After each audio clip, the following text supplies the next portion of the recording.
Tuhan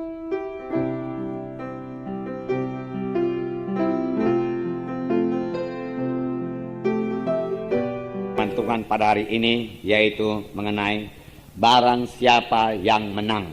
Barang siapa yang menang diambil daripada pembacaan Alkitab kita, Wahyu pasal 2 dan Wahyu pasal 3.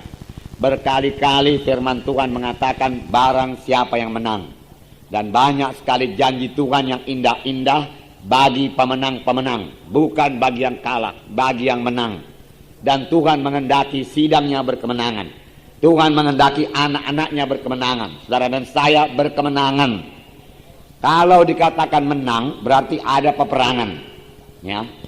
Kalau tidak ada peperangan, juga tidak ada menang. Atau ada ujian. Ada ujian, ada kemenangan, ada lulus. Tuhan mengendaki kita semua lulus, kita semua menang pada akhir zaman ini. Saya yakin, saudaraku, apa yang dikatakan firman Tuhan dalam buku Wahyu bukan hanya untuk pada zaman dahulu saja, ketujuh sidang jemaat di Asia, tapi pada semua sidang jemaat di seluruh dunia pada akhir zaman ini. Amin, saudara. Tuhan mengendaki semua sidang jemaat itu berkemenangan. Berkemenangan. Musuh-musuh kita, terutama setan iblis, harus sudah mengetahui, ya. Setan tidak suka, saudaraku, penginjilan. Setan tidak suka gereja teguh, ya. Dia datang untuk mencuri, membunuh, membinasakan, ya. Jadi musuh kita yang terutama setan.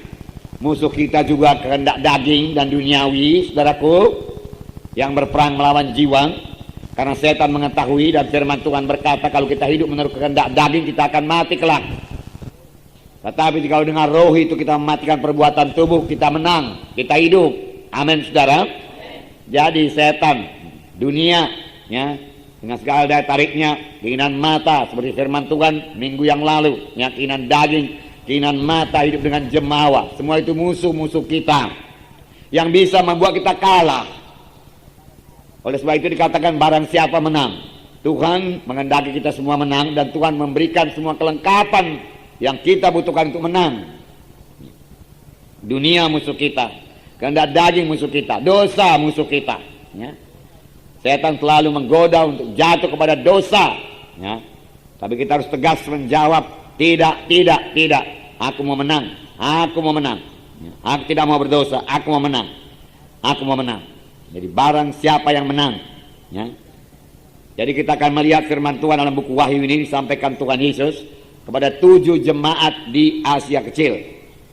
Ini kira-kira tahun di antara tahun 60 dan tahun 70 setelah Tuhan Yesus naik ke sorga, ya. Dan berita yang disampaikan Tuhan ini berlaku bagi sidang akhir zaman, berlaku bagi kita, supaya kita berkemenangan pada akhir zaman ini. Banyak goncangan-goncangan, segala sesuatu yang bisa digoncangkan akan digoncang. Dalam semua goncangan itu Tuhan mau supaya anak-anaknya berkemenangan.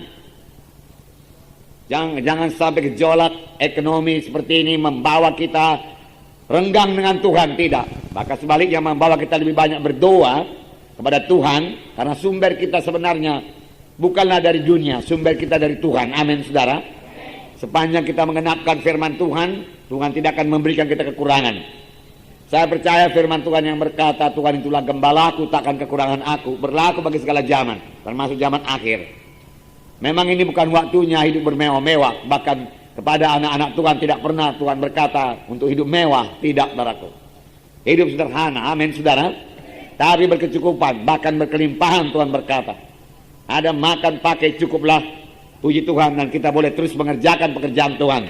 Saya percaya, bagaimana keadaan gejolak ekonomi, saudaraku, kalau untuk pekerjaan Tuhan, Tuhan pasti memberikan dananya yang lebih daripada cukup. Amin, haleluya. Nah, sumber kita Tuhan saja, saudaraku. Nah, jadi Tuhan mengendaki kita menang, ya. Tuhan mengendaki ke-7 sidang jemaat yang di Asia itu, saudaraku, berkemenangan. Pada tiap-tiap akhir daripada berita Tuhan kepada ke-7 sidang itu, Tuhan selalu mengakhirinya dengan perkataan, barang siapa yang menang, dia akan duduk bersama-sama dengan aku. Dia akan kuberikan mana dan lain sebagainya, saudaraku, ya. Nah, kita dari ke-7 surat, ke-7 berita yang disampaikan Tuhan kepada ketujuh jemaat tersebut, saudaraku, ya, kita bisa melihat apa yang dikehendaki Tuhan supaya mereka berkemenangan. Pelajaran kepada kita apa yang dikehendaki Tuhan supaya kita berkemenangan. Ya. Setiap anak Tuhan perlu mengetahui juga tipu daya setan. Ya. Dan ini tertulis dalam berita Tuhan kepada ketujuh sidang jemaat tersebut. Supaya kita tahu menangkisnya dan mematahkan semua tipu daya setan tersebut, serangan setan tersebut, supaya kita berkemenangan. Berbagai-bagai tipu daya setan, diantaranya ada yang membuat supaya kasih yang mula-mula itu menjadi luntur atau hilang sama sekali. Ada yang memakai pengajaran-pengajaran sesat, caranya yang terutama yaitu keselamatan itu adalah anugerah. Jadi kamu boleh hidup terus dalam dosa tanpa pertobatan, asal menerima sebagai Tuhan dan Juru Selamat, maka kamu akan ke sorga. Itulah pengajaran yang ada pada waktu itu, saudaraku. Kita akan membaca salah satu daripadanya, Wahyu pasal 2. Saya harap saudara nanti membaca surat Yohanes kepada ketujuh sidang jemaat ini. Wahyu pasal 2.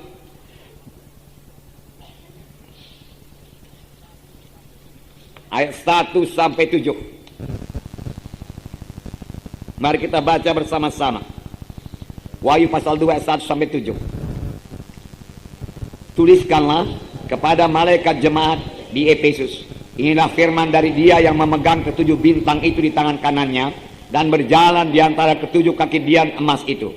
Aku tahu segala pekerjaanmu, baik jerih payahmu maupun ketekunanmu.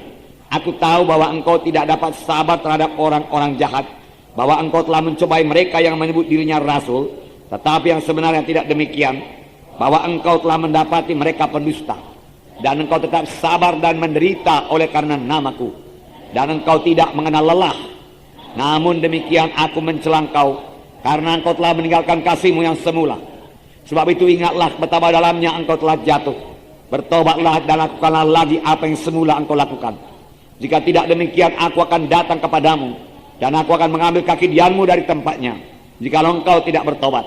Tetapi ini yang ada padamu, yaitu engkau membenci segala perbuatan pengikut-pengikut Nikolaus, yang juga kubenci. Siapa yang bertelinga, hendaklah ia mendengarkan apa yang dikatakan Roh kepada jemaat-jemaat. Barang siapa yang menang, dia akan kuberi makan dari pohon kehidupan yang ada dalam Firdaus Allah. Ada beberapa hal yang baik yang dipuji Tuhan dari sidang Efesus ini. Aku tahu segala pekerjaanmu, aku tahu jerih lelahmu, bahkan engkau tidak mengenal lelah. Aku tahu ketekunanmu. Bagus sekali. Mengerjakan pekerjaan Tuhan harus tekun, saudara. Mengerjakan pekerjaan Tuhan harus tidak kenal lelah. Bahkan kadang-kadang dalam mengerjakan pekerjaan Tuhan kita sampai-sampai merasakan tidak sanggup lagi karena kecapean. Saudara, dalam hal itu kita harus mengangkat tangan kepada Tuhan, berikan kekuatan Tuhan. Karena Roh Kudus menghidupkan tubuh kita yang fana ini. Roh Kudus selalu disediakan bagi kita. Nah, setiap anak Tuhan harus ambil bahagian dalam pelayanan. Amin, saudara.